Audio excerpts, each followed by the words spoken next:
We are, unfortunately, the only all-male delegation that the government has sent. It has sent 7 delegations to different regions of the world. We were given the great honor of coming to all of you and coming to this country. We have been already to Guyana, to Panama, to Colombia, to Brazil, and now we are here. So while many of the other delegations have returned home, we are now on the last leg of our journey. We have 2 more days of meetings. We arrived late yesterday. We've had a very full day on Capitol Hill today, plus some of us at the National Press Club, some of us have had a press conference. We've all had a press conference as well at the embassy, and now we're concluding the day with you. Tomorrow again and day after, there will be a number of meetings with members of the executive branch, with members of the, some more members of the legislature, though we seem to have seen all the people on our wish list already. We've seen the chairman of the 2 foreign relations committees, the House and the Senate. We've seen the India caucus, of course, and we've seen the chairs of the subcommittees dealing with the areas that matter to us, in our case, South and Central Asia and East Asia. And we've also seen a senator who chairs the Intelligence Committee. So there's been a very, very wide, impressive cross-section of legislators who met us, spoken to us. And I must say, our purpose in coming was actually very simple. Lay out what we've been through in India the last few weeks with the horrific terrorist attack in Pahalgam, and seek understanding and solidarity with us on these matters. I must say it was very satisfying for us that in every country we went to, and today on Capitol Hill, we found that understanding.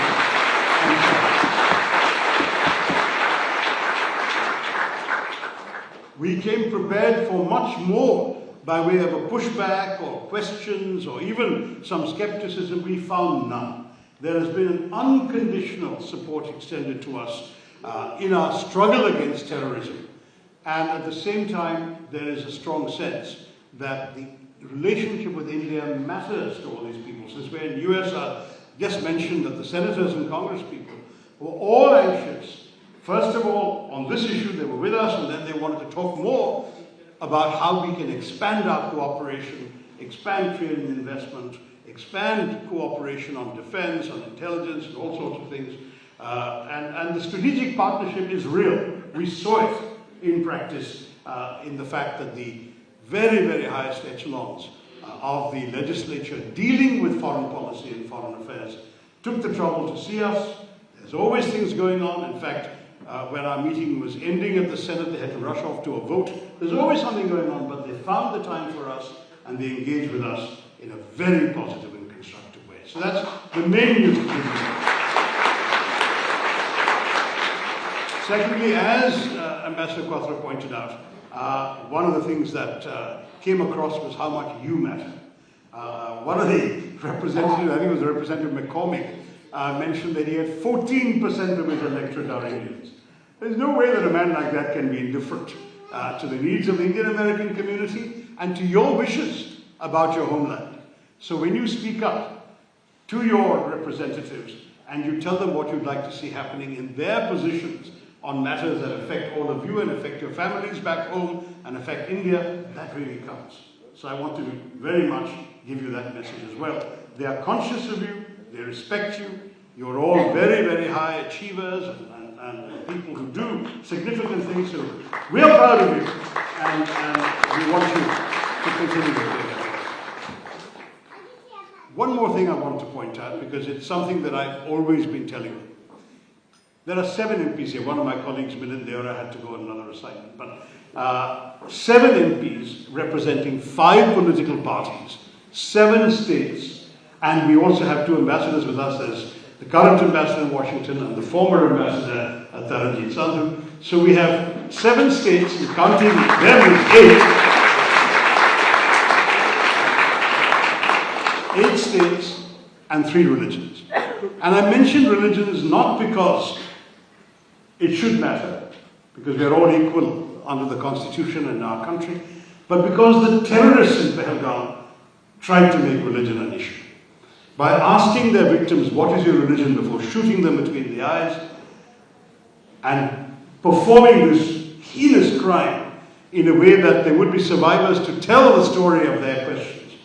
When a woman, horrified at watching her husband die before her, screamed out, "Kill me too," they said, "No, you go back and tell them." That is the message they wanted to give. And one of the reasons they wanted to give that message was to provoke a backlash in India, a communal backlash. That was very much part of the cynical motivations behind this horrific crime.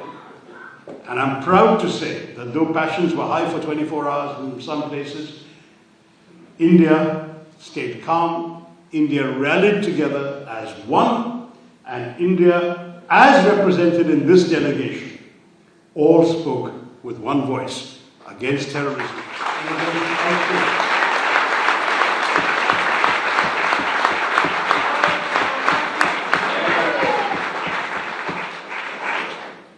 Let me say that when I mention religion, it is to say that there is absolutely no religious divide here.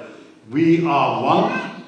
We pray differently and perhaps to different versions of the divine, but at heart, what unites us is our allegiance to our flag, to our country, to our values, to our democracy, and above all, I think, to that spirit of humanity that has been so central to what India is all about. From the days of our nationalist movement to today, that India is what we speak for, that we cherish, and that we know you represent so beautifully in this country. I don't want to talk too long because there are six others who will also take the, seven others who, no, six others who Vinay is not going to take the floor. So let me leave it to the others to add their own contributions to this conversation. But let me once again say to you how very pleased we are to see you all, how much we feel welcomed by your presence, and how grateful we are that you've come at such short notice to show us your support. And we are there for you. Is anything that we can do to reaffirm the importance of your contributions to this country, we will do so in our meetings, and we'll go back to India, grateful and appreciative of the great Indian diaspora in America that is doing so much to keep us all going and to keep India's flag flying. If not outside your homes, that may not be possible, at least in your hearts. And that's where it really matters. Thank you very much.